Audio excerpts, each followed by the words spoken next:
Before we start the show, let me thank you for clicking onto this video.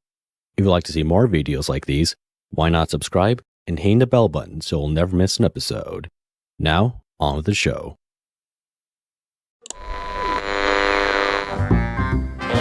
One mark will be vehicle 6.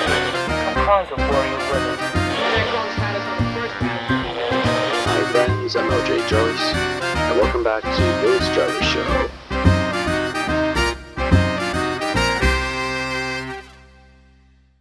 Greetings everyone, welcome back to On Air with Jarvis, the podcast of all things Warhammer and general stuff I find of interest. So because I had to skip an episode for June for multiple reasons, I figured why not do 2 episodes for July. So joining me today is no other than the Black Library author, Nicholas Wolf. How's it going, good sir? I'm having a good day here, man. It's not quite 5 o'clock, but it's close enough to, warm a nice Rattlesburger Pilsner. Yeah, it's near 7 at my end, and you gotta love time zones. You know, it's like you're in the past, whilst I'm in the future. It's fun. I am in the habit of saying like, well, that sounds like that's a real problem for future Nick. I do not envy that guy. Yeah. Or it's like, this thing, I don't have to worry this thing for the future. Then when the future does happen, it's like, oh wait, now I have to worry about it now. Yeah. If I ever catch you put me in this situation, oh wait, it was me. Pass Nick. That guy's such a jerk. I don't need to worry about me being 25. I'm only 20 years old. 5 years have passed. Oh, I'm 25 now. Oh, you're 25. All right. Well, I got 10 on you. Well, shortly. Birthday's coming up soon. 35. Will officially be in my mid-30s. Yeah, I have a quarter life crisis on that one episode. Man, actually, I know it's probably an unpopular thing, but I actually far prefer my 30s to my 20s. Because I feel like in my 20s, I spent a whole lot of time just like failing upward, having no idea what I was really doing, but constantly feeling like I didn't know what I was doing. I don't really know what I'm doing now, but I feel like I'm getting more success, which means that I must be doing something better. So yeah, I actually have enjoyed my 30s from a confidence standpoint, much more so than my 20s, or especially my teens. Oh, good grief. Oh yeah, I much prefer me being in my 20s than when I was in my teens, like far better. I way prefer being in my 20s than how I was back in high school, definitely. Yeah. Yeah, if you don't look back on your high school time and cringe just a little bit, I'd question whether you've really grown as a person, Mm-hmm. And honestly, I think people have a misconception about being 30 where it's like, I think a lot of people, especially maybe entertainment, tried to pick your 30s as like being middle age, and it's like it's absolutely not. And your life basically begins officially by 30, I think, right? It's because I used to think that too when I was younger, that if you don't make it by such and such age, well then you're over the hill. And it's like I just keep finding that like the older I get, the more success I'm finding. It's not and I don't think I've hit anywhere near a peak. Gives me great hope for the future, but I know that's a really prevalent mindset that somehow your mid-20s or something like that is like your expiration date in the form of an education. I'm like, not a chance. We are just getting started. Mm-hmm. For sure. But I gotta ask you, Nick, from your first story of Reborn to your current short story in the Horrors Heresy Omnibus, I have to ask you, what's it like to see your name on these stories, to see your name on these Black Library books? What's the experience like? It's a funny thing because I actually had done artwork for Games Workshop back in the day, like years before I got into the writing side of things.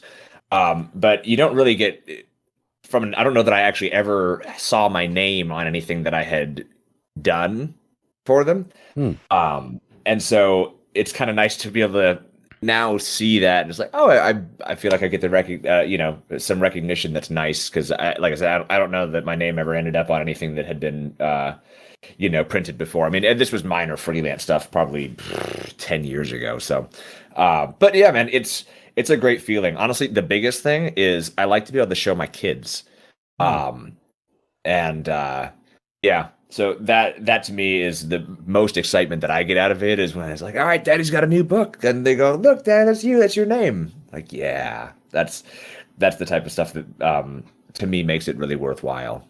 It does sound it's something worthwhile. And like, here's the thing: I knew you were an artist, but I didn't know you have done artwork for Games Workshop before. So, any art that we might be familiar with, something in a codex or something. Oh gosh, I don't even know what it ended up even being used for. Probably not. Like I said, this was a couple of pieces, back in the day. Something I always think about maybe getting back into. Right now, I do I'm pretty much a full-time freelance artist in addition to the writing side of things. So I've got a great amount of work that I'm doing with other like trading card games and things like that. But it would be something I'd enjoy getting back into. I mean, honestly, what actually got me into Warhammer in the very first place was the art. I was probably 15, and there was my buddy that we used to carpool to soccer practice with. He had a 3rd edition Necron Codex, art by Adrian Smith, and oh my gosh, I was hooked. Like I wrote, and he had a Tyranid Codex as well. And every time that we rode to soccer practice together, I just brought those 2 codexes from his house and just looked at them over together. I didn't even understand that it was a game or anything like that, but just the art and the stories. I fell in love with it. And yeah, that was me at 15 was what really entranced me about it. So it's kind of interesting how it's kind of come full circle. That's actually yeah, for me, when I was getting to Warhammer, yes, it was through Space Marine that got me into it, or it introduced me to it. But when I picked up my 4th edition codices for the first time, yeah, it was the arts that really intrigued me into this thing. It's like flipping through the 4th edition Space Marine Codex, the Tau Empire, Orcs, and all that, seeing all this like hand-drawn arts, the classic black and white art. Yeah. And the aesthetics of it all, it's like, wow, this is something totally different. And it really did made the whole world look huge, Yeah, I mean, they have such, Karl Kopinski, Adrian Smith, like those guys are so incredibly talented. And, a big inspiration for me. I'm one of those types of people that when I see something cool, my first thought is, wow, that's cool. And then my second thought is, I bet I could do that. And so, like when it was the love of the art that first made me go, I bet I could do art for Games Workshop if I worked at it hard enough. Or then, the books, I've got probably 60 Black Library books in my collection, and just voraciously read through them starting when I was in high school. And that design that grew out of, I bet I could write these types of books if I worked at it hard enough. So that's kind of how I get motivated to do these things is I find something cool and then challenge myself to, yeah, I could do that professionally. Why not? And yeah, especially why not? And where you look at and where you stand now, you can say to yourself, I now write stories for Games Workshop. Yeah. Mm-hmm. Yeah, it's certainly a long road to getting there. But and I do this with most things. Like used to write and record original music because I was like, wow, I really enjoy music. And I thought, I bet I could write music. I bet I could make my own songs and write my own music. Sure, why not if I worked at it hard enough? I used to do acting and stuff too for that. Same type of thing. Like, wow, I really enjoy watching movies. I bet I could be in a movie and be a good actor if I work at it hard enough. And yeah, I have a limited selection on my IMDb page, but I'll take it. Yeah, why not? And one time I had the idea of being a movie director in high school, but I realized I'm a bit lazy at that kind of stuff. So that obviously never went anywhere after a day. So, ooh. Yeah, it's I don't know, a crazy hard job. I mean, I've had the opportunity to work with some pretty talented people. But also very grateful that I don't have to deal with the stuff that they deal with. I just get to do the acting part. Yeah, it's one of those things where as a high school kid, he thinks he wants to do something, but then when he tries it out, it's like, oh, I actually don't like it. So perhaps I should shelve this idea. Yeah, I think a lot of times they end up being a greater level of effort than you expect. But I think that's true with most things.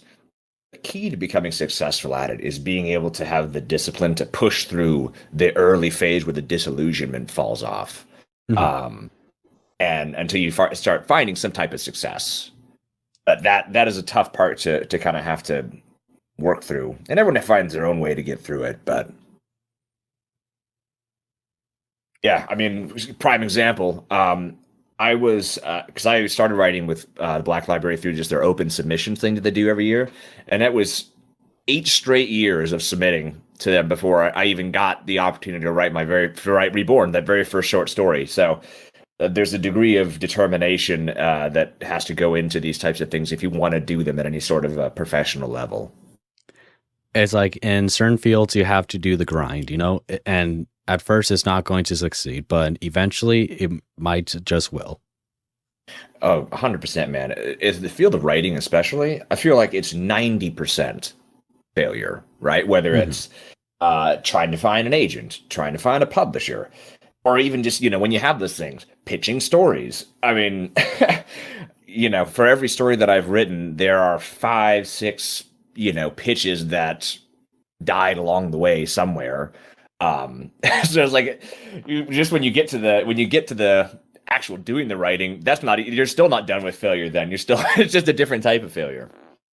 Yeah. And I gotta ask you about writing the short story for the Horus Heresy Omnibus, the most recent one, Carthonia's Reckoning. So this was when Age of Darkness was coming out, and it was such a big thing going on. The new box set, the new Space Marine models. So yeah, because this was such a big event, what was it like that your story is going to be featured in one of the omnibuses? So I was really excited to do something at Horus Heresy, especially because I have now written stories for every Warhammer line.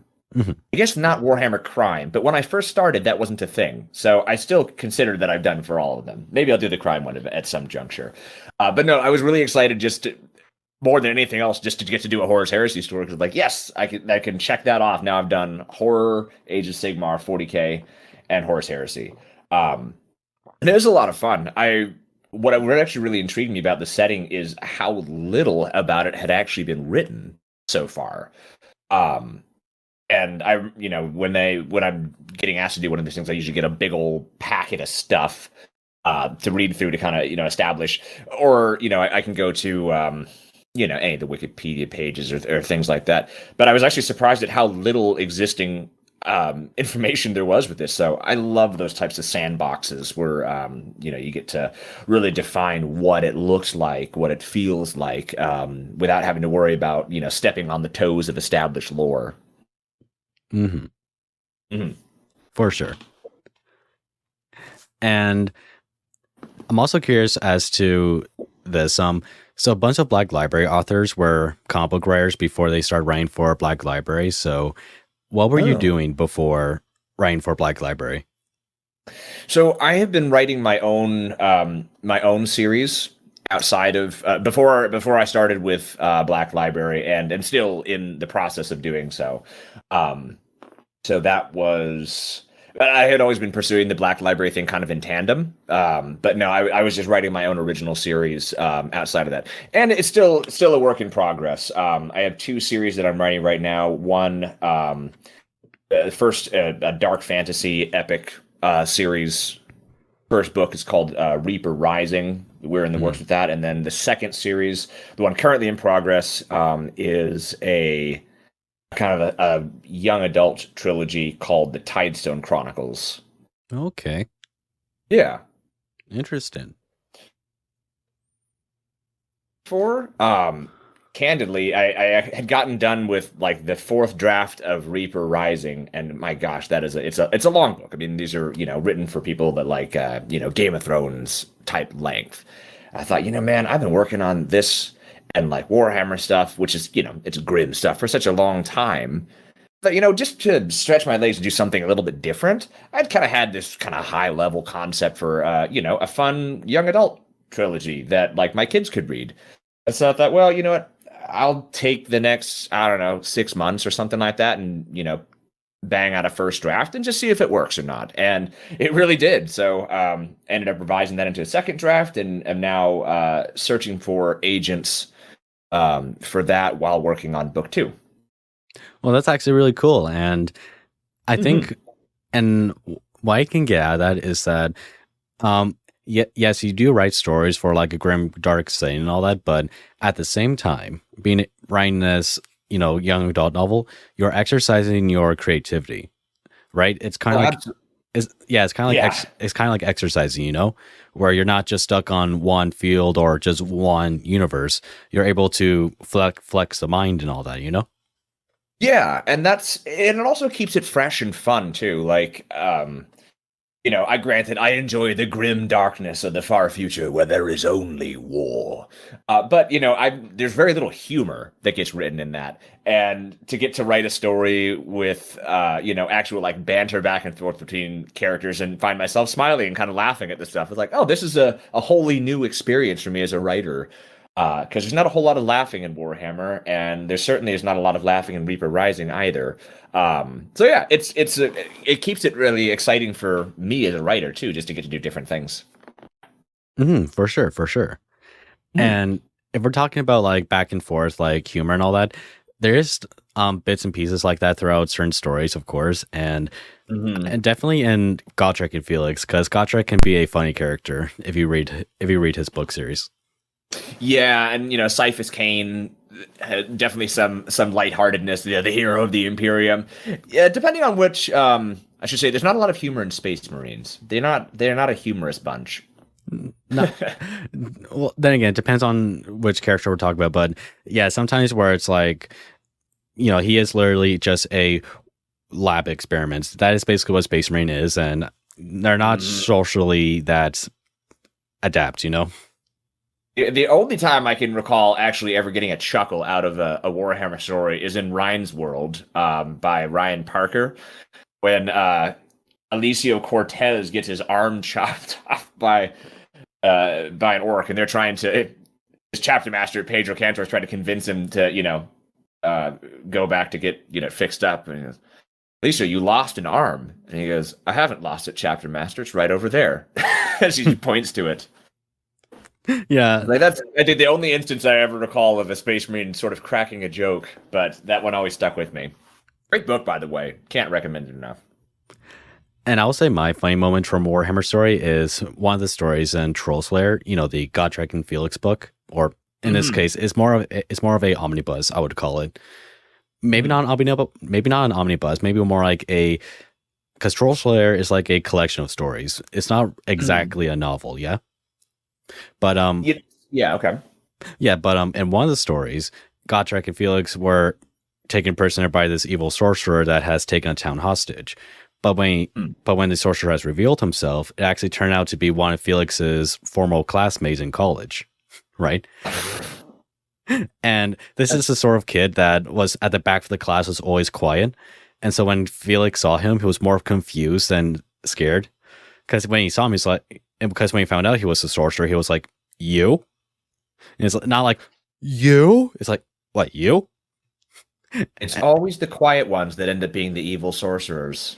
I should have seen that coming.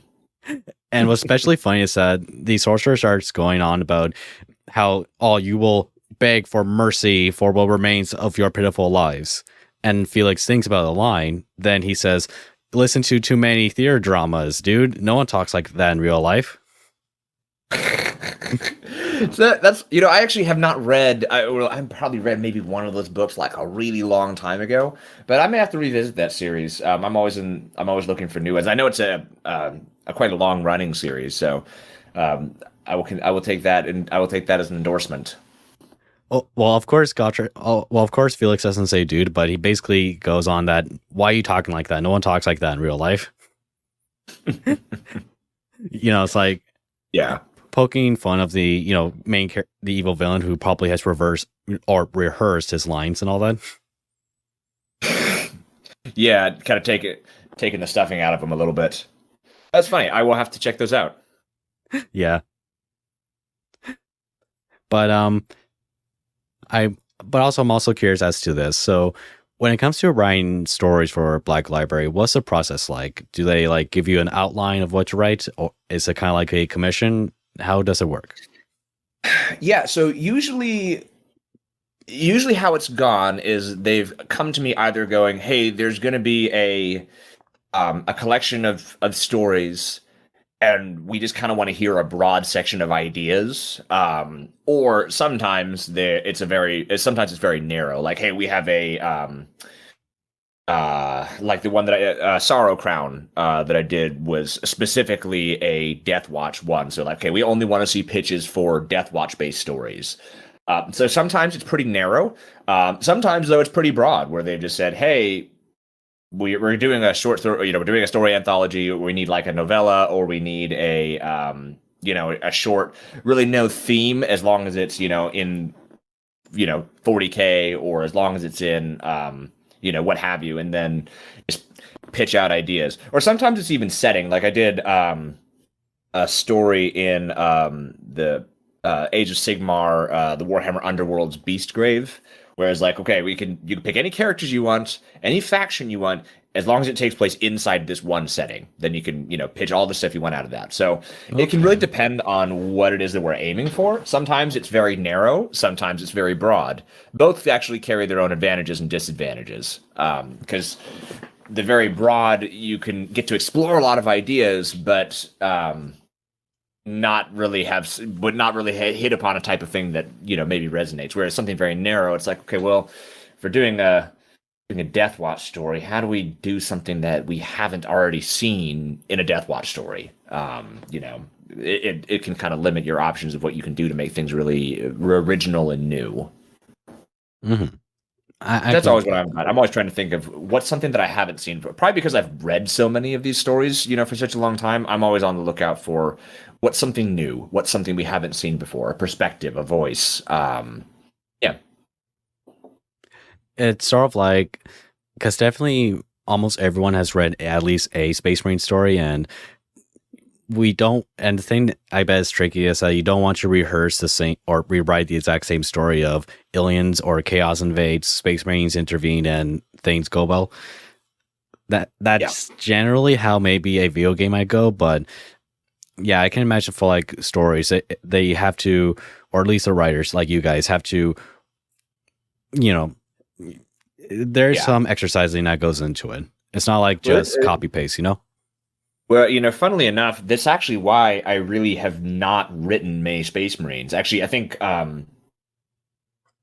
Sorrow Crown actually is the only Space Marine story I've written so far. All the other ones have been Chaos faction based, because I feel like that's something that you don't read as much. A. And B, I feel like you get a much broader set of personality traits that you can play with than, and probably just because there's just been less stuff written about it. I can think of only a handful of them that are really written from like the chaos perspective. Aaron Dembski Bowden's, Night Lords trilogy was one of my absolute favorites. Also, Simon Spurrier's Lord of the Night. Those were always like my favorite ones to read because they were written from, a chaos perspective. So I've tried to do that whenever I can, without, pigeonholing myself as the guy that just writes the chaos stuff. Mm-hmm. And especially for me, because I always, I wouldn't shut up about this on Twitter, it's how much I really enjoy the Farsight books. Because we get to follow the character of Farsight and see the Tau perspective on how the Imperium does war and all that. And a bunch of time it's like, well, this is very medieval. Yes, actually, this may have also been Simon Spurrier. His Fire Warrior, one of my absolute favorites. I think that was probably the first book I ever read in the Warhammer setting that wasn't Imperial perspective as the main perspective, and I was so taken with how different the Imperium looked through the eyes of, through the eyes of the Tau. I love that book. I've probably read it 4 or 5 times through. Here's an interesting thing. I don't know if you know the answer to this. Do you know if the book came before the game or the game came before the book? It's like the video game was terrible. About Firewire? Yeah. Oh yeah, I know this. I know this question answer. So Firewire did come out before the game came out before the book. I believe what happened was that they made the book surround around the game. You know? Yeah, because the book is very loosely, it's kind of loosely similar. I mean, it hits all the main plot points, I suppose. But no, the book is fantastic. But oh gosh, that game was just. It was rough. It was rough. They've done better stuff. I'll just say that. And I haven't read the book yet, but I think I will soon someday if I can get myself a physical copy because I prefer that over reading it through a screen. And me too. The funny story about that actually is that when I went to a Games Workshop store asking if they had the book on their website or something like that, they were wondering if it's, Black Library, if it's canon. And then when they looked it up on the Black Library website, they were like, oh, it is a book and it is canon. So the stuff that happens in the book technically actually happened in lore-wise. Mm-hmm. And yeah, I remember watching a guy reviewing Firewire like years ago when I was getting into Warhammer for the first time. And from what I gather, because I haven't played the game, is that it's a decent enough game, but you would wish you were playing Halo. Yeah, I mean, it was passable. It's just, it had certain elements of it that were kind of like almost game-breakingly rigged, where just you could be killed by, oh gosh, the part when you get to the end of the Chaos Raptors and come out of the darkness and just insta-kill you, and then, oh gosh, I'm trying to think. But then some of the weapons that you had were just like outrageously overpowered, but to the point of that it made the entire rest of your arsenal pointless. You see a Tau shooting a Space Marine pattern bolter, and it's like, yeah, what's going on? Yeah, and you see him. Video games are a tough thing. That was actually where I got my start. It was actually in the video game industry. In fact, that's actually my education was in video game design, and I have a formal art training. But yeah, that was actually what I did right out of college, was working in the video game industry because I liked that it could combine the story writing and the art side of it. And I did freelance stuff with that and studio stuff for, kind of a first little bit right out of college. And I tell you, man, the amount of, and granted, I wasn't even making like big AAA stuff, but the amount of complexity that goes into any of it, I'm actually surprised any game even gets made in the first place. Mm-hmm. Yeah, you see, unless it turns out good. Yeah, of course, and you see how, especially for games like PS2, like when I was watching, creation videos for God of War 2, and it's like, well, all this complex programming that they do for like certain actions and sequences, it's like, you guys have the strive and patience of a saint, or you have the willingness to push through. It's like no normal person, I think, will be able to do that. Yeah, maybe not normal. Maybe not normal, but no ordinary person who's not in the industry. Man. Oh, yeah. I will say this: I much prefer being a freelancer as opposed to in studio, at least these days, just because it's really difficult work-life balance to be in that industry. I think I remember the very last game that I had worked on, had like a month straight of like 7 days a week, 18-hour days, and it's just grueling. And no matter how much you enjoy what you're doing, that is just unpleasant. And so that was the last time I worked in a studio. Now I have, freelanced for various other studios, but that's quite a bit different, which I certainly prefer that. It's sort of like with animation, because I think people don't understand the amount of work that goes into animating like any kind of TV show or any video project at all. Mm-hmm. Like, have you ever watched Hell of a Boss? I know of it. Yeah, so it's a YouTube series made by, independent YouTube creators, and Izzy Medrano, right? Sorry? Yeah, Izzy Medrano, right? That's who makes the series. I don't know, but I know they have. I know they have a studio, but I forgot its name at the moment. But they do have I think the studio is called Vizzy Pop. Vizzy Pop, her. Yeah, no, I think Izzy is the lead artist and studio founder.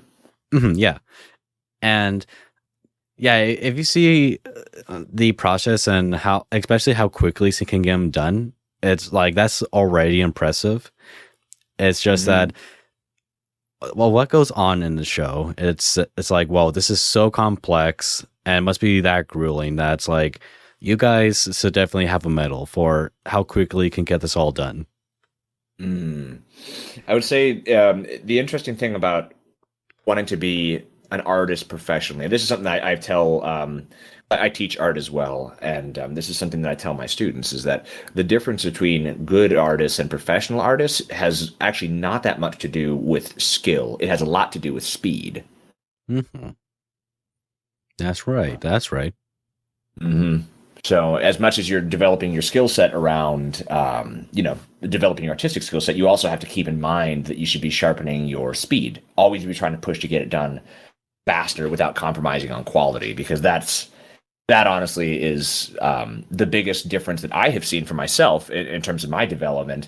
I didn't really start to get a great amount of professional work until I could take my turnaround time from, 15 hours for an illustration to like 5. Mm-hmm. Exactly. And I will say that it might not be easy at first, but it gets easier the more you do it. It goes with anything, Absolutely. you know? Absolutely. My last probably 6 months here, I have had more commissions in the last 6 months than probably the last 3 years. Mm-hmm. And just the sheer amount of it would not be possible had I not gotten significantly faster. Mm-hmm. Of course. Mm-hmm. And be proud of yourself for that. Be proud of yourself for that. So thank you.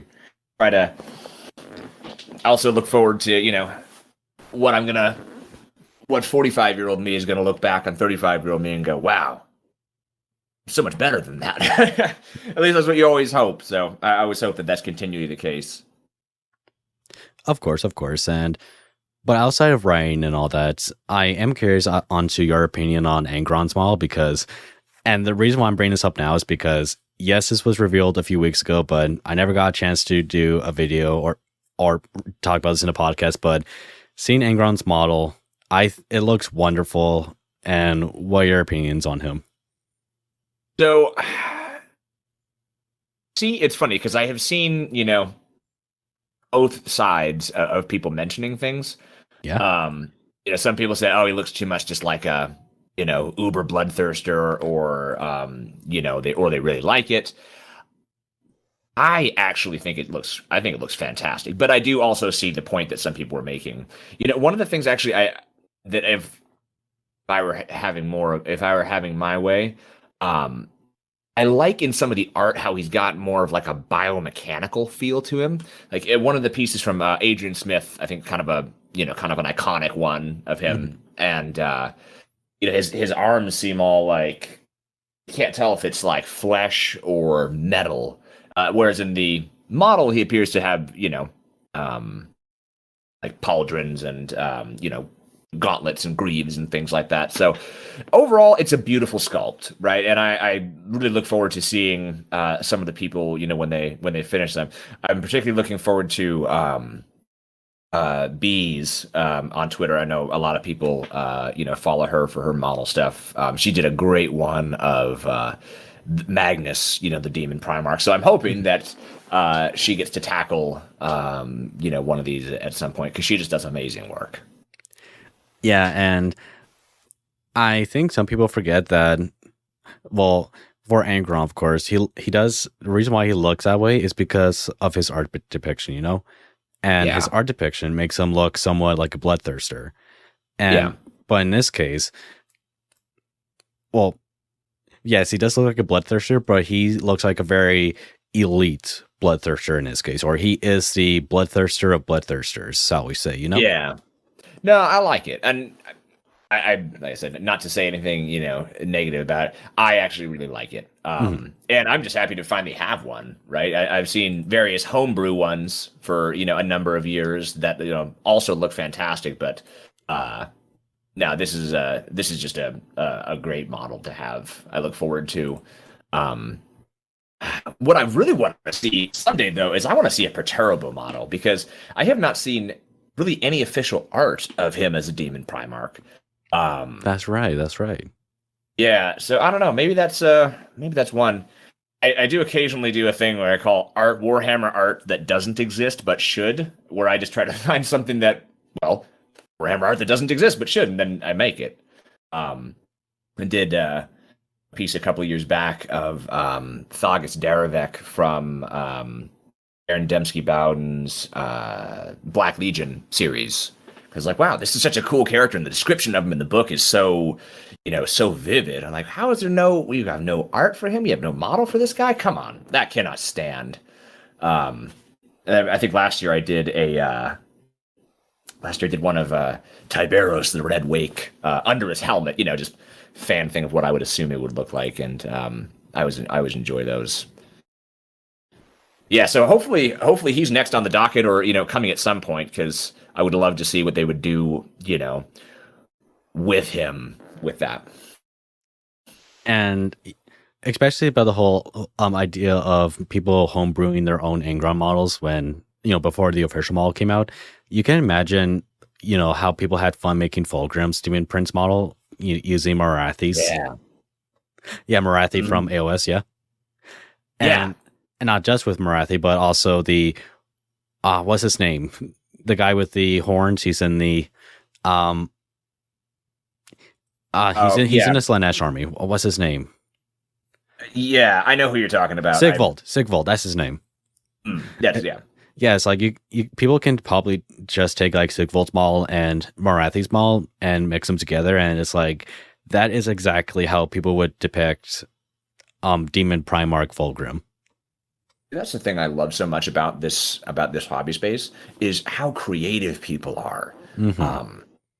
I have seen so many interesting, fascinating things, on Twitter and Instagram and stuff like that. And I love it. It's a totally different type of creativity than I have, or have really ever tried to develop in any significant capacity. But that's what impresses me so much about seeing it, and just the amount of willpower people have to take on these really huge types of projects. And some of the ones I've seen, like I can't imagine how much time and like meticulous detail that must have taken to do. Amazing stuff.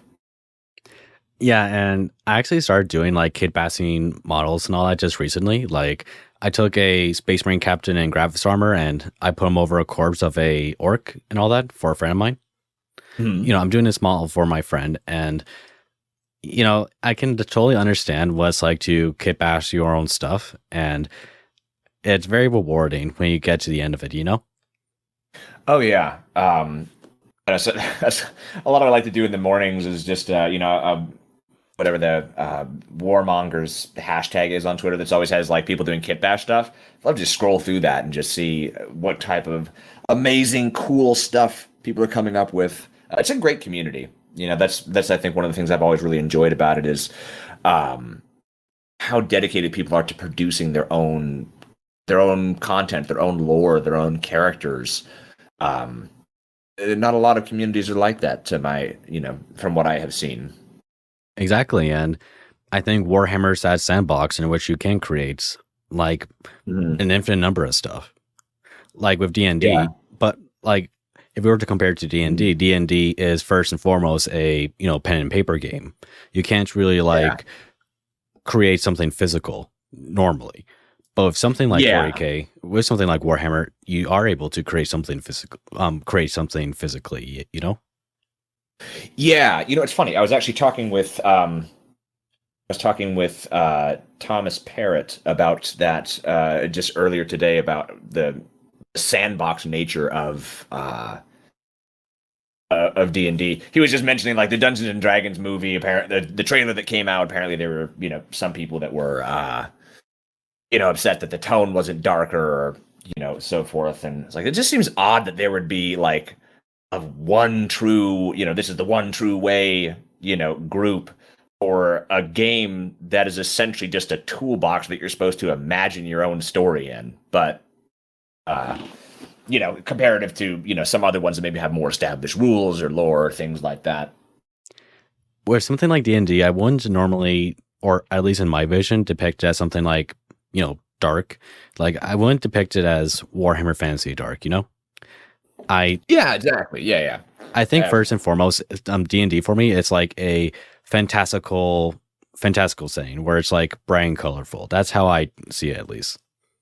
Well, and that's the thing. It's a sandbox. You can make your own thing, right? But I think, as Tom put it, some people think the only way that it works is if it's like Schindler's List with elves. It's like, yeah, that doesn't. I mean, sure, there's room for that certainly, but that doesn't seem. Granted, I don't know a great deal about Dungeons and Dragons. I do a lot of art for the Dungeons and Dragons community. I've done a number of commissions for people over the years for their characters and things like that. But my take, at least from the community vibe, is not one of overwhelming, grimdark sorrow and so forth as you find in the grim darkness of the far future, where there is only war. Because something like that already exists. It's called Warhammer Fantasy. Exactly. More technically, it's a fun setting to write in, by the way. That's actually probably one of my favorite stories I had a chance to write was in that Age of Sigmar setting, and which is funny because I actually really hadn't had much exposure to Warhammer Fantasy, and then I knew even less about Age of Sigmar after the fact. So that was a lot of research and learning that had to go into it. But such a cool setting to explore. I really hope I get to do another one of those. And I hope you do too. Quickly, if I could give a comment about the whole D&D trailer, and all that. So, what I can say at least is that considering how these sort of movies have a reputation of not doing well, like Warcraft and countless other video game or entertainments turned to movies, I think I'm at the point now where I don't have that much high expectations for something like this. So. It's like, maybe don't hype this up too much, guys, because it might be like how the Warcraft movie came out. But oh gosh, it had such potential to it too.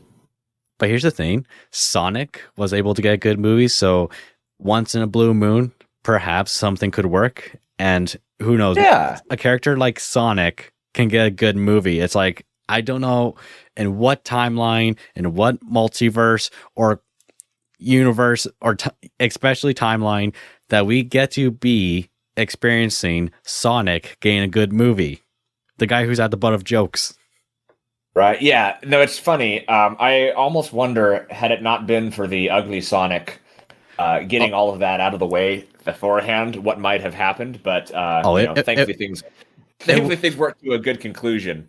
Yeah, my kids, I actually just watched that second Sonic movie with my kids the other day, and they were loving it. And my boy is all about going fast. Yeah, it would not work if they use the very original design. It would not work at all. Oh, it's hard. It's haunting. Those teeth. Oh, it's so ugly. It looks like a rat. Yes.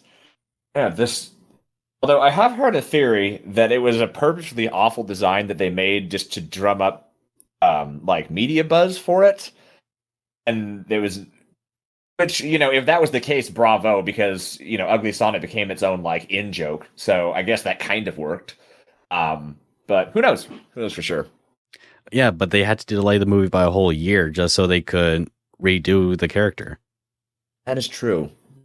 As I said, I don't know if I totally buy it, but if that was it, well, well played. Because that would cost a lot of money to do. Yeah, I'm sure. Probably. Yeah, but I think, it's making a good adaptation is hard because what you're trying to figure out is, what this thing is to you may not be what this is to somebody else. This is advice that I've given to a lot of aspiring writers who have wanted to write like in 40K setting or for Black Library staffers have submitted to open submission. I've done a lot of mentorship and stuff like that, but that's the advice that I give to them is like, what these characters are to you may not be what they mean to a broader audience. And to a degree, you're wanting to put some of yourself into that. But also, you have to be mindful of the setting as a whole and not let your own niche interests focus you too myopically that you miss the broader picture. So I think that's the difficult part of making good adaptations. And I think this leads me into my next thing I want to talk about, especially about the whole idea of adaptations and following through and all that with how to depict such a story. Amazon seems to not get this, and this leads me to ask you, what are your opinions on the Rings of Power show that's coming out soon? Oh gosh. It's one of those things that I really want to like. Yeah. But because now, just for clarification, I have watched the original 3 Lord of the Rings movies to the point where they can be recited basically from memory. I sometimes say like the intro dialogue to myself a bunch of times. How Galadriel is doing the whole prologue. Yeah. So I love those movies. The Hobbit ones, so I was excited for The Hobbit when those were coming out, and they just felt so hollow and soulless in especially towards the later, the end there. I feel bad for Peter Jackson. You see the poor man in the director commentary, and it looks like his soul had been wrung out of him. So that he wasn't even meant to direct those movies. They just pulled him in on the last second. Yeah, because what's his bucket? Guillermo del Toro, who I believe was originally attached, he left to do Hellboy: The Golden Army, and I think that's how he got stuck with it. But so now having seen we've had one really great adaptation of Tolkien's world. We've had one kind of mediocre adaptation of Tolkien's world. So my faith in the abilities to successfully successfully adapt that world, especially when it deviates really far from what's established. Like the Lord of the Rings, I think probably worked as well as it did because a lot of the stuff was already there, right? They weren't having to reinvent the wheel. The problem with The Hobbit was, well, it's a short book for children that they tried to adapt into 3 movies, and as such had to add in a whole bunch of other, malarkey and rigmarole just to keep to keep the things going and pad them out long enough. And the wheels kind of came off. My understanding, the Lord of the Rings series from Amazon is adapted from kind of loose lore that they have that they're really filling in a lot of blanks. The last time they had to fill in a lot of blanks, it didn't come together as well. Mm-hmm. So that's honestly more than anything is what makes me nervous about it, is that the adaptations have gone really well when they've stuck to the source material. In this case, to my understanding, there isn't a significant amount of source material to even stick to in the first place. It's like, from my understanding, they didn't even have the rights to do like any kind of little story from the Silmarillion. That's right. That's how you say it. They didn't have any of the right to do like any of the epic stuff, and that's huge. I'm going to call it Bible. It's basically a Lord of the Rings Bible. They only had like a little strip of timeline they were able to do a story in, and it's like you're basically creating fan fiction at this point. And I'll reserve judgment. It looks pretty. I'll reserve judgment on it, but just from past experience, they have done better adaptations when they had they had a very defined path to stick to. So we shall see. And from what I heard too from friends and all that is that it seems like for a lot of times Amazon was waiting for Tolkien's last grandson to die so that they could do whatever they want for the show. Because when we're trying to do things with Tolkien's grandson, he was like, no, you can't do this, you can't do that. I don't care if you want to do it this way. This is not my great-grandfather's world. Like, if you want to do something your own, create your own stuff, something like that. But now that he's... It seems that's like soulless, corporate, that does sort of sliminess. Vibe. Yeah, that's never a good shot. That's never a good start. And scale armor. Like, have you seen that? I didn't. No, I don't think I had, and I did not know that detail as well about Tolkien's grandson. But that does not bode well, in my opinion. Oh no, but no, and have you seen the pictures though of the skill armor on some of the characters? Just from the trailer, perhaps, yeah. Yeah, but then people start sharing screenshots where it's like this quote unquote chainmail looks like cloth because of how it folds and all that. Mm. And it's just so distracting to look at.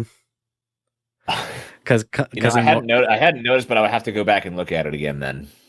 Yeah, people share these pictures on Twitter, and because the joke is that in Lord of the Rings, they had like 2 years building all this chainmail to the point where their fingernails came off, and for here, it looks like t-shirts. Oh, yeah. I mean, there certainly is a different budget to deal with. Which, I was under the impression that Amazon had like all the money, but apparently even Amazon has some budgetary restrictions. They put more small businesses out of business than the Great Depression did. Oh no, that sounds about right.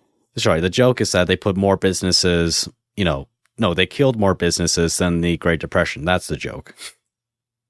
Oh yeah. Well, I always assumed that from Wall-E, the by and large corporation. My assumption was always that that's essentially what Amazon will, turn into at some juncture, just with the inevitably. I sometimes see that as like Disney. Mm. And they'll be the ones who do all of the entertainment, and Amazon will provide everything else, including hopefully a spaceship for us to escape the planet, like they did in Wall-E. But just one last thing about the Lord of the Rings show. Have you seen Sauron? You know what? So I haven't watched the most recent trailer yet. Oh no, like this is just like a picture. So people were sharing around, on Twitter, and this is Sauron's human form, and for all these years of fan arts, this Sauron looks like Eminem. Oh, it's like somehow Sauron was able to create like an electric shaver and was able to give himself a cut to look like Eminem, and I can just see him, rapping about spaghetti. All this just coming out of his pockets. Yeah, or drinking exactly. like monster drinks. Yeah. Yeah, vomit on his sweater already. That's Sauron. Like, guys, is that the best you could do? Yeah, I haven't seen that, so gonna have to check that out. Want me send you a picture on Discord? Yeah. Yeah, sure. Hold on. Let me just pull it up. Yeah. No, honestly, adapting Sauron in general is difficult because the whole thing that made him so menacing in the first place is that you never see him. Right? He's this sort of omnipresent evil that's constantly lurking at their shoulders. You can never really see. Oh, good grief! Immediately went quiet. It's like, oh, surely this was not a thing that needed to happen. Immediately it's like full stop. It's like, no, that's not Sauron. You know what I'm getting? I'm getting strong Joffrey Baratheon vibes, though. It does. They want to be like Game of Thrones. Yeah, don't get me wrong. You could do a lot worse than Game of Thrones. Well, except for those last 2 seasons, anyway. But see, we talk about adaptations. When you get too far away from the source material, the wheels come off. As Lord of the Rings or Game of Thrones did so well because they were following pretty well up to the books, and then once they got past where the books were at and had to make up their own stuff, and it's like everyone just lost their marbles. Yeah, same type of thing that happens. But oh man, that's he's kind of eerie looking. I guess there's that. The hair though, the hair is like, what's with the hair? Yeah, but yeah, I mean honestly I think that's the tough part about how do you adapt something like Sauron, because he's only ever on screen for a handful of minutes over the course of the entire trilogy. Yeah, but if you look at him, he's like a giant, and the whole point is that he's like some kind of demigod, something like that. And it's like, that does not strike me as like this, fallen angelic being. It's like that's a guy who's going to do some rapping, or he's trying, or he's smoking. Check out this other trailer then. He's taking here. Yeah, sorry, he's taking like a cigarette break at the gas station.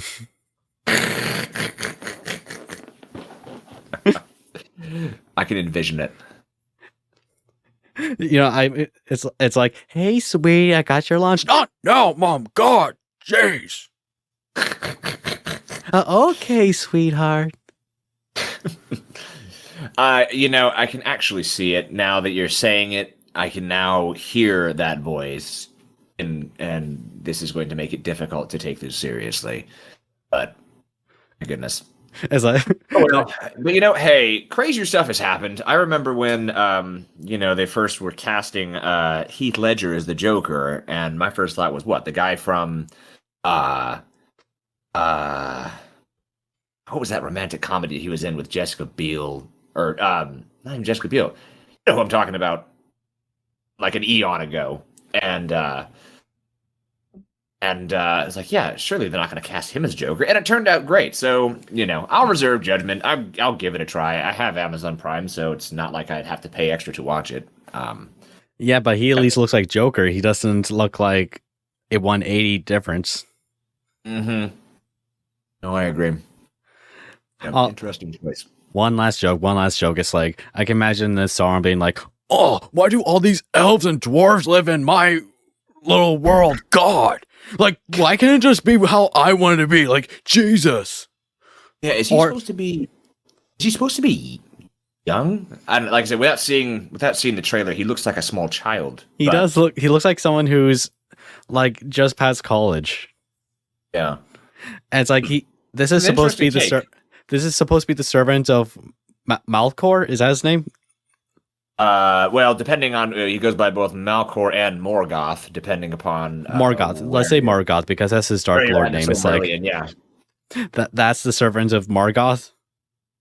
Yeah, Morgoth, whatever. Yeah, we'll see how it goes. I mean, worst case scenario, it'll be like the Halo series where I watch one episode of it and go, no, I'm good, and then just go on happily with my life.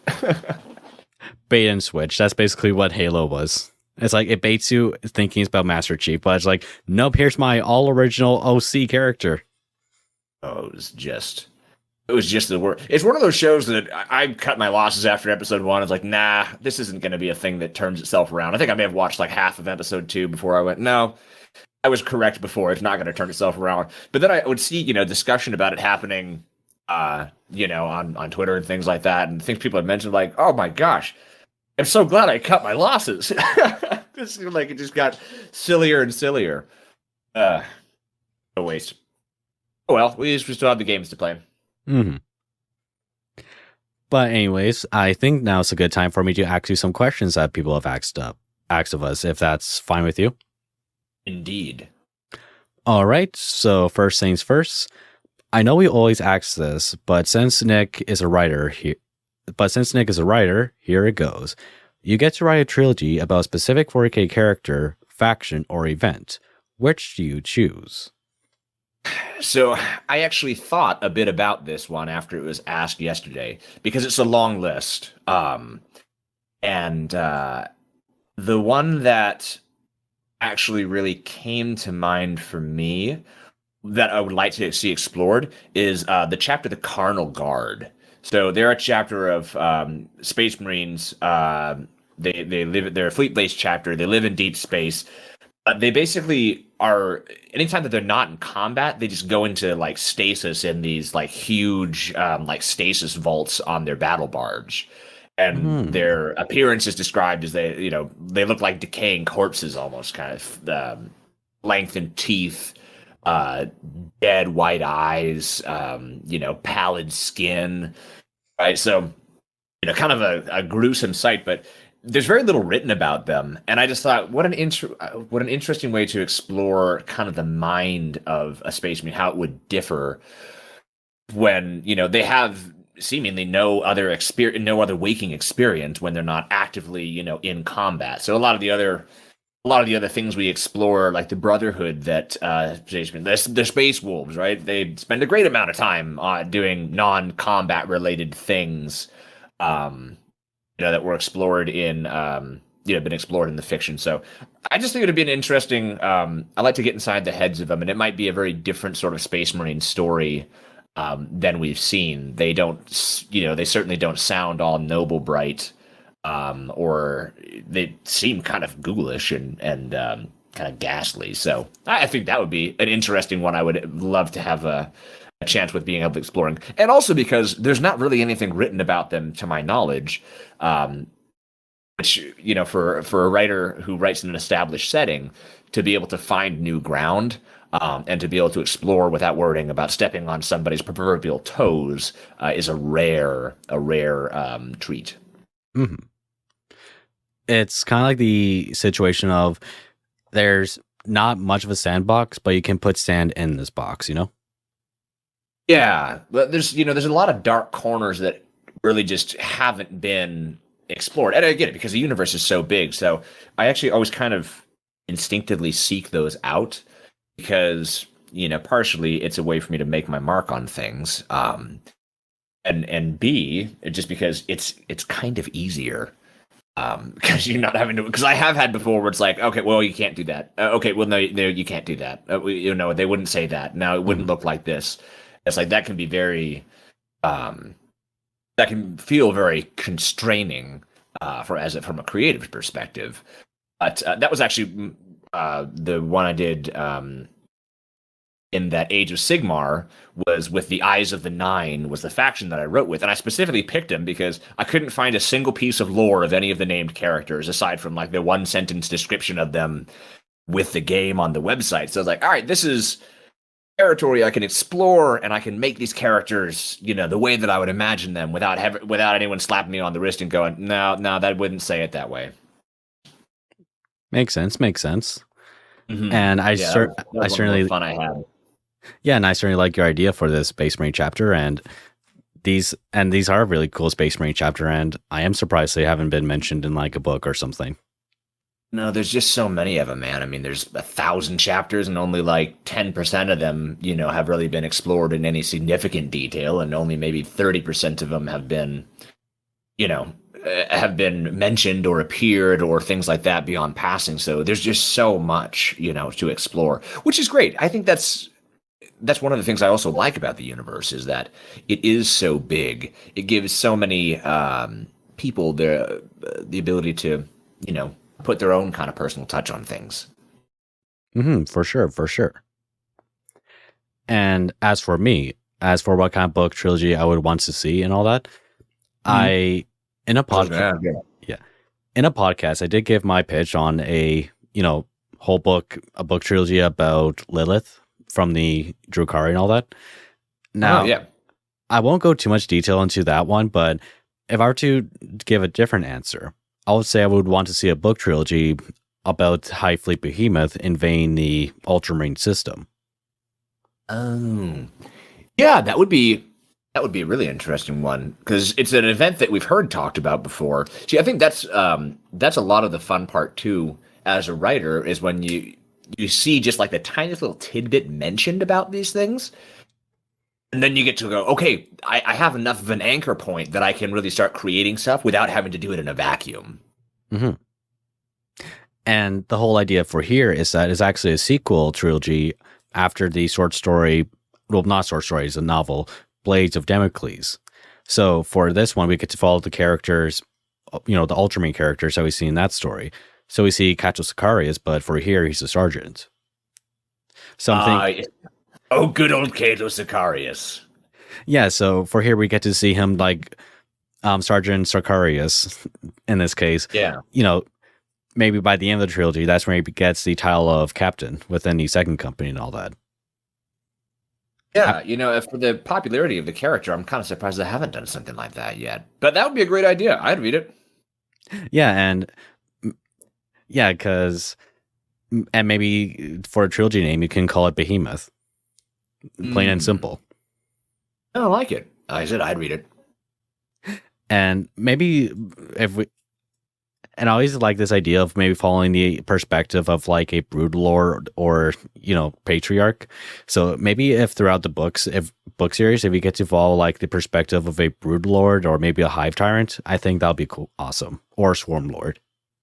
It's funny you say that. So like I said, I have mentored a number of authors who have wanted to submit things through the open submissions, and I have seen interesting takes similar to like writing these things from the non-human perspective, and it's really challenging to do so.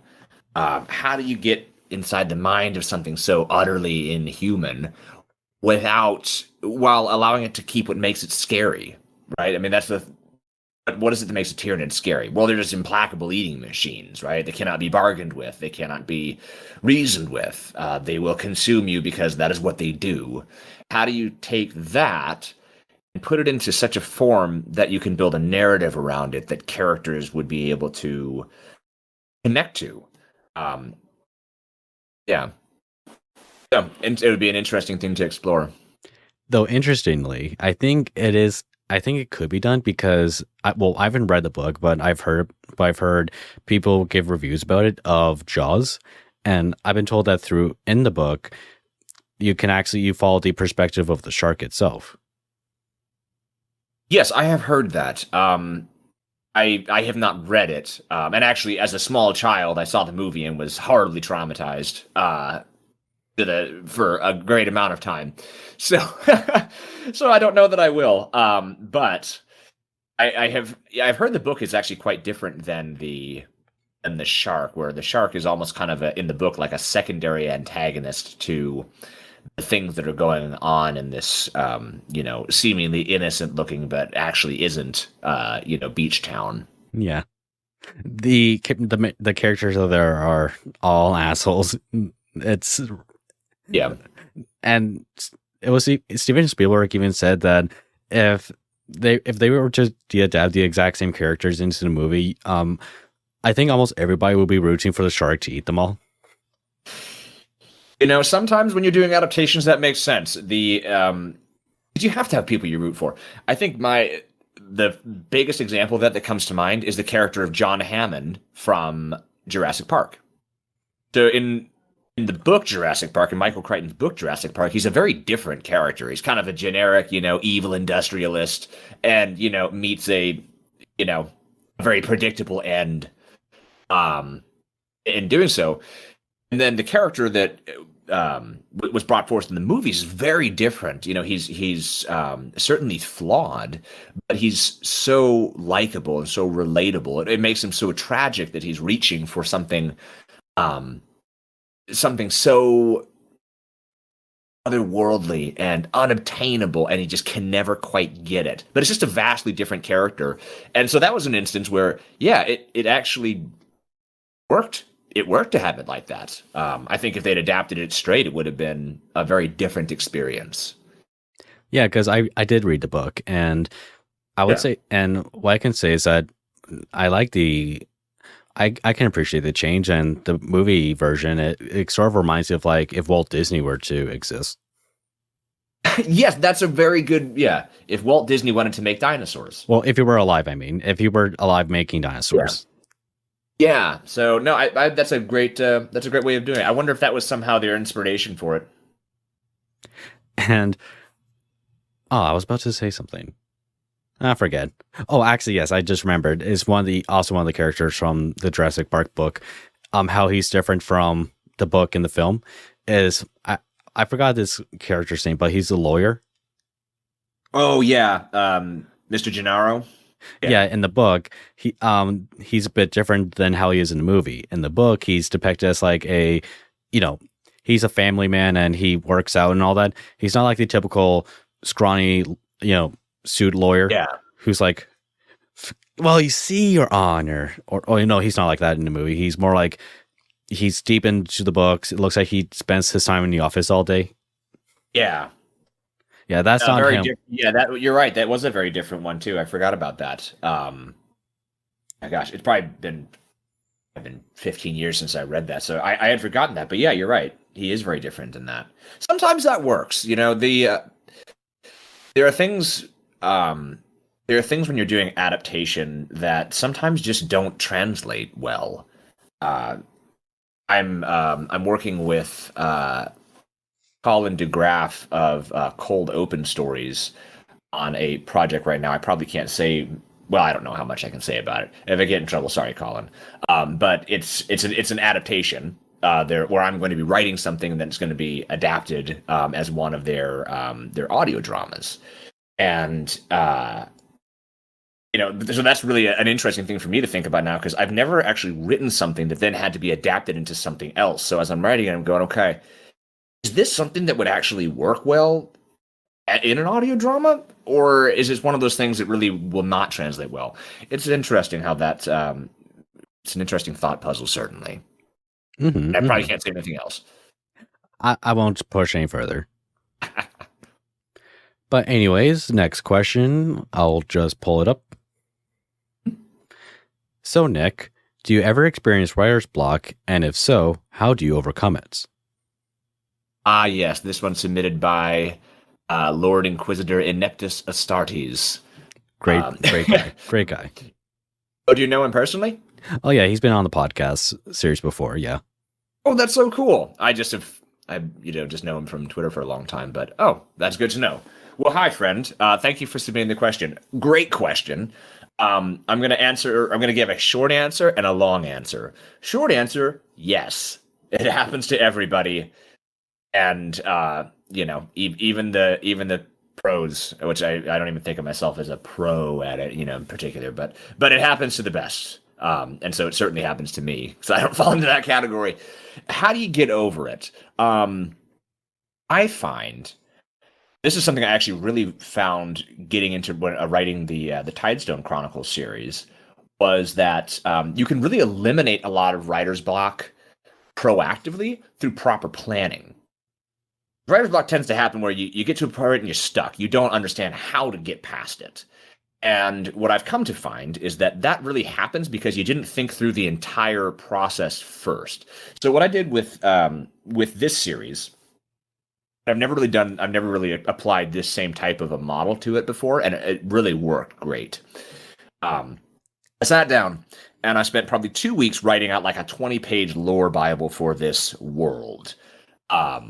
And 90% of it probably doesn't even make it into the book. This is just stuff to help me visualize and get all the ideas down. So the setting, 1,000 years of history, or like 10,000 years of history, or what have you. And then, once that was done, then it started into an outline. Okay, so an overarching outline that'll take 3 books, so that way I can constantly be referring back to this and never lose the sheet of music. Then went into outlines specifically for each book. And then lastly, as a last phase, went chapter by chapter and took the outline and adapted it chapter by chapter, so I knew what would be happening, what plot points would be covered in the chapter, and how they would be relayed. I did all of that before I even put the first words down. And I got to tell you, man, I blazed through that first draft faster than I probably have ever blazed through any project before. As because I never ran into a situation where I went, I don't know where to go from here, or I know what the plot needs to do, but I don't know what actions would drive that forward, because I'd thought through that already. Not to say that there weren't, little hiccups along the way. And in fact, actually, the first draft was rewritten almost entirely from what was originally there. But still, I very rarely ran into writer's block doing that. So that would be my recommendation to preventing it, is over-plan before you get started. And you drastically reduce the likelihood of running into a scenario where you don't know what to do next. It's sort of like going on a trip to a foreign country where it's like, you can't just like go there and expect to have all the ideas of what you want to do, because what will happen if you don't plan out your trip is that when you get there, you're like, oh shit, what do I do? What do I do? Yeah. And honestly, working for the Black Library has been hugely helpful to me in that sense, because I have always been, they call it, are you a plotter or are you a pantser? I definitely am flying by the seat of my pants. That's how I got started writing. That's how I've done a lot of things. And I wouldn't necessarily recommend one over the other, but I will say, working with Black Library and the editing team there, they force you to plan, right? Because they're not just going to give you, a green light to just go and do stuff. They want to know everything that happens. They want to know everything about the characters. They want to know how the beginning, middle, and end, the actions that drive it forward to make sure that it fits into the world cohesively, and all of that stuff before I even get the go ahead to, okay, Nick, start writing. And that has been hugely, hugely helpful for me as a writer. So I've very much come around on being, seat of the pants to more, I'd almost say overplan. Because even if you don't use it, it just helps make the process so much faster. Like I was talking about before, the biggest difference between doing this well and doing it professionally is speed. Mm-hmm. My opinion. But great question, though. Yeah, and when I was trying to write for the first time, it's my first few chapters of my very original book was not the same thing of what I eventually, wrote as a final draft. And even though I'm not going to publish the book, at least I can tell myself I finished it.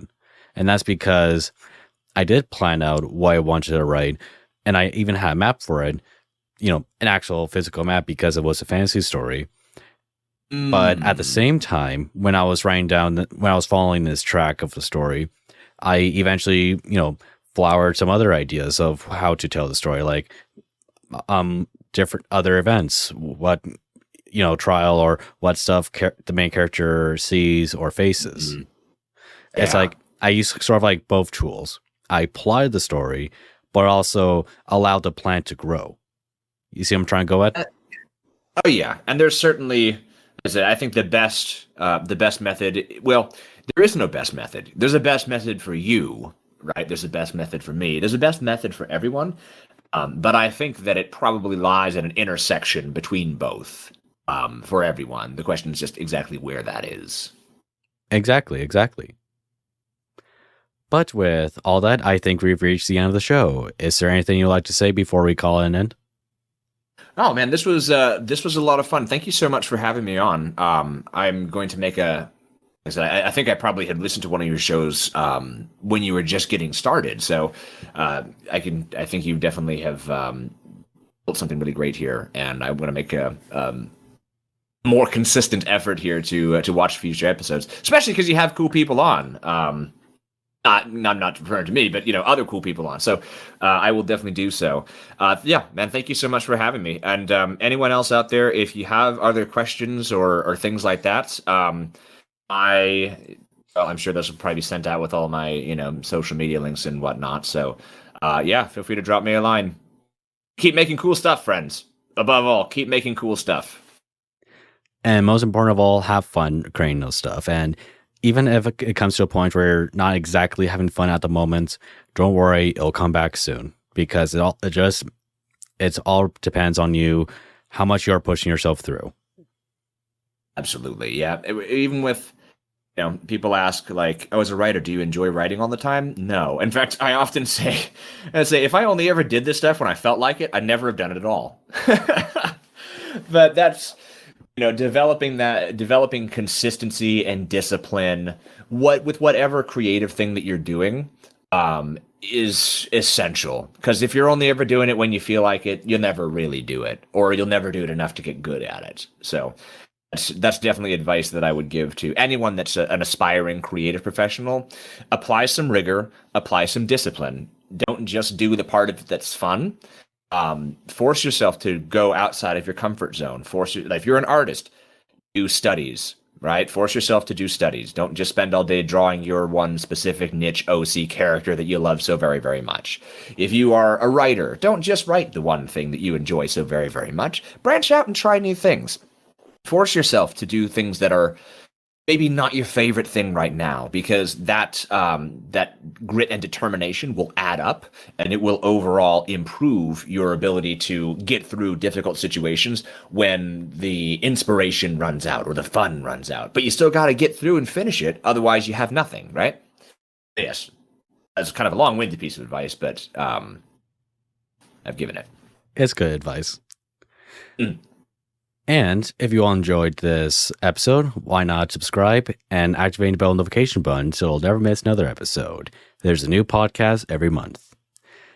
And without further ado, thank you all for watching, and I'll see you all next time. Have a good day, everyone.